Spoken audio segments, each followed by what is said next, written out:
اور بڑی تباہی اور بربادی ہے اور مصیبت ہے کافروں کے لیے بڑے عذاب سے۔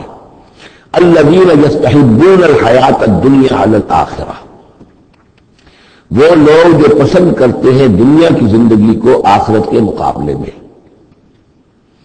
اب یہ ذرا سول سرچنگ موقع ہے، ہر شخص ذرا اپنے گریبان میں جھانکے،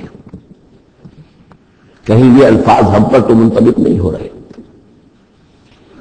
ہماری ایلوکیشن کیا ہے، وقت کی، صلاحیت کی، قوت کی، اصل ایمبیشنز کیا ہیں، ترقی کہاں کرنی ہے، کس چیز کے حصول کے لیے دن رات ایک ہے، بھاگ دوڑ ہے، خون پسینہ ایک ہے، کس لیے؟ آخرت یا دنیا؟ الذین یستحبون الحیات الدنیا علی الآخرہ، وہ لوگ انہوں نے پسند کر لی ہے دنیا کی زندگی آخرت کے مقابلے میں۔ ویصدون عن سبیل اللہ، اور وہ روکتے ہیں اللہ کے راستے سے، آج بھی روکتے ہیں۔ کوئی نوجوان ہے وہ زندگی کا رخ بدلنا چاہتا ہے، اس کے والدین کہیں گے تمہاری مت ماری گئی، دماغ خراب ہوا تم اپنے کیریئر کی فکر کرو، تم اپنے مستقبل کی فکر کرو، تم پروفیشن کی فکر کرو، تمہیں یہ کیا دماغ میں فطور آ گیا، کس کام میں لگ گئے؟ یہ دنیا یصدون عن سبیل اللہ، روکتے ہیں اللہ کے راستے سے۔ ویبغونہا عوجا، اور اس کے اندر کجی تلاش کرتے ہیں، کسی نہ کسی طریقے سے ان کو موڑ کر لے جائیں۔ جن کاموں میں ہم نے اپنی زندگیاں گلا دی ہیں انہی کاموں کے اندر یہ بھی لگے رہے۔ اولئک فی ضلال بعید، یقیناً یہ لوگ بہت دور کی گمراہی میں مبتلا ہو چکے ہیں۔ وما ارسلنا برسول الا بلسان قومہ لیبین لهم، اور ہم نے نہیں بھیجا کسی رسول کو مگر یہ کہ اس کی قوم کی زبان ہی میں، یعنی اس کے پاس جو وحی آئی وہ اس کی قوم کی زبان میں آئی۔ حضرت موسیٰ کو کتاب دی تو عبرانی میں دی جو کہ اس کی قوم کی زبان تھی، اور کسی قوم میں جو بھی نبی آئے ہوں گے اس قوم ہی کے اندر ان کے لیے کوئی بھی ہدایات آئی ہوں گی، وحی آئی ہوگی، نصیحتیں آئی ہوں گی، ان کی زبان میں آئی ہوگی، لیبین لہم، تاکہ وہ پوری طریقے سے واضح کر دیں ان کے لیے۔ اجنبی زبان ہو، زبان کا جو ہے وہ حجاب درمیان میں ہو تو ظاہر بات ہے کہ وہ ابلاغ کا حق ادا نہیں ہوتا، پورے طور سے بات آپ پہنچا نہیں سکتے۔ فَيُضِلُّ اللَّهُ مَن يَشَاءُ، تو اللہ تعالیٰ پھر گمراہ کرتا ہے جس کو چاہتا ہے، وَيَهْدِي مَن يَشَاءُ، اور ہدایت دیتا ہے جس کو چاہتا ہے۔ اور اس میں یشاء جو ہے دونوں جگہ یہ گویا کہ اللہ تعالیٰ کی طرف بھی آ جائے گا، اللہ گمراہ کرتا ہے جو چاہتا ہے گمراہی حاصل کرنا، اور اللہ ہدایت دیتا ہے اسے جو چاہتا ہے ہدایت حاصل کرنا۔ وَهُوَ الْعَزِيزُ الْحَكِيمُ، اور وہ زبردست ہے کمال حکمت والا۔ وَلَقَدْ أَرْسَلْنَا مُوسَىٰ بِآيَاتِنَا أَنْ أَخْرِجْ قَوْمَكَ مِنَ الظُّلُمَاتِ إِلَى النُّورِ، اور اسی طرح ہم نے بھیجا تھا موسیٰ کو بھی اپنی آیات کے ساتھ نشانیاں دے کر کہ نکالو اپنی قوم کو اندھیروں سے اجالے کی طرف۔ وَذَكِّرْهُمْ بِأَيَّامِ اللَّهِ، اور ان کو خبردار کرو، انہیں نصیحت کرو، انہیں یاد دہانی کرو اللہ کے دنوں کے حوالے سے۔ آج ہمارے اس درس میں وہ انباء الرسل کی اصطلاح بھی آ گئی جو کثرت سے میں استعمال کر رہا تھا، اور یہ تذکیر بِأَيَّامِ اللَّهِ، اللہ کے دنوں کے حوالے سے تذکیر۔ یہ شاہ ولی اللہ دہلوی رحمۃ اللہ علیہ نے الفوز الکبیر میں قرآن مجید کے مضامین کی تقسیم کی ہے، تو ان میں سے مثلا ایک مضمون یہ ہے التذکیر بآلاء اللہ، اللہ کی نعمتوں اور قدرتوں کے حوالے سے، اس کی نشانیوں کے حوالے سے یاد دہانی۔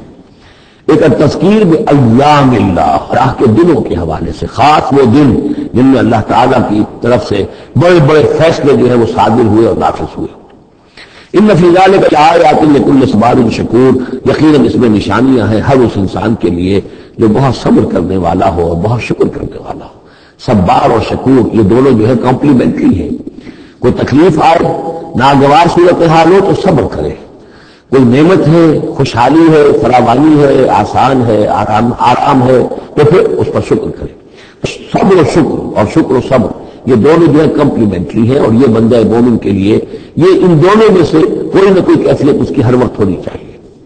لیکن دونوں مبالغے کا صیغہ ہے، صبار اور شکور۔ شکور بھی مبالغے کا صیغہ ہے مفعول کے وزن پر۔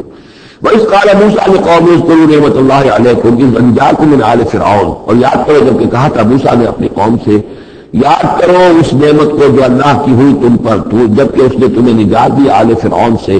یسومونکم سوء العذاب، وہ تمہیں مبتلا کر کیے ہوئے تھے بدترین عذاب میں۔ وَيُذَبِّحُونَ أَبْنَاءَكُمْ، اور تمہارے بیٹوں کو قتل کر ڈال دیتے تھے، ذبح کر ڈالتے تھے۔ وَيَسْتَحْيُونَ نِسَاءَكُمْ، اور تمہاری بیٹیوں کو عورتوں کو زندہ رکھتے تھے. وفی ذالکم بلاء من ربکم عظیم، اور یقیناً اس تمہارے رب کی طرف سے تمہارے لیے بہت بڑی آزمائش تھی. وَإِسْتَأْذَنَ رَبُّكُمْ، اور جب یاد کرو جب کہ تمہارے رب نے اعلان کر دیا تھا لَإِن شَكَرْتُمْ لَأَزِيدَنَّكُمْ، اگر تم میرا شکر کرو گے، میرا حق مانو گے، میری نعمتوں کا حق ادا کرو گے تو میں اور دوں گا اور بڑھاؤں گا، میرے خزانوں میں کوئی کمی نہیں ہے. وَلَئِن كَفَرْتُمْ، لیکن اگر تم کفر کرو گے، کفران نعمت کرو گے، ناقدری کرو گے، ناشکری کرو گے، تو پھر ان عذابی لشدید، تو یقیناً پھر میرا عذاب بھی بہت سخت ہے. وقال موسیٰ ان تکفروا انتم ومن فی الارض جميعا فإن اللہ لغنی حمید، اور موسیٰ نے یہ بھی کہا دیکھو اگر تم، نہ صرف تم بلکہ جو بھی زمین میں ہے سب کے سب کفر کریں اللہ کا، سب کے سب ناشکری کریں، کفر کریں، فإن اللہ لغنی حمید، تب بھی اللہ جو ہے وہ تو غنی ہے، اسے کسی کی احتیاج نہیں، کوئی ضرورت نہیں، اور حمید ہے، اور وہ بہت ہی اپنی ذات میں ستودہ صفات ہے. الم یاتکم نبأ الذین من قبلکم، کیا تمہارے پاس آ نہیں گئی ہیں خبریں ان لوگوں کی جو تم سے پہلے تھے، قوم نوح و عاد و ثمود، وہ قوم نوح اور عاد اور قوم ثمود، والذین من بعدہم، اور جو ان کے بعد ہوئے، لا یعلمہم الا اللہ، اور بہت سی ایسی اور قومیں ہوتی جنہیں نہیں جانتے کوئی بھی سوائے اللہ کے.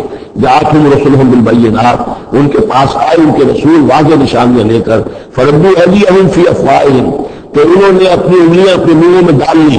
وقالوا انا کفرنا بما ارسلتم به، اور انہوں نے کہا کہ ہم تو جو کچھ تم نے دے کر بھیجا گیا ہے اس پر کفر کر رہے ہیں. وإنا لفی شک مما تدعوننا الیہ مریب، اور جو چیز کی تم ہمیں بلا رہے ہو جس چیز کی طرف، اس کے بارے میں ہمارے دلوں میں شکوک و شبہات ہے. یہ آیت انشاءاللہ ہم دوبارہ بھی پڑھ لیں گے. بارک اللہ لی ولکم فی القرآن العظیم ونفعنی وإیاکم بالآیات والذکر الحکیم.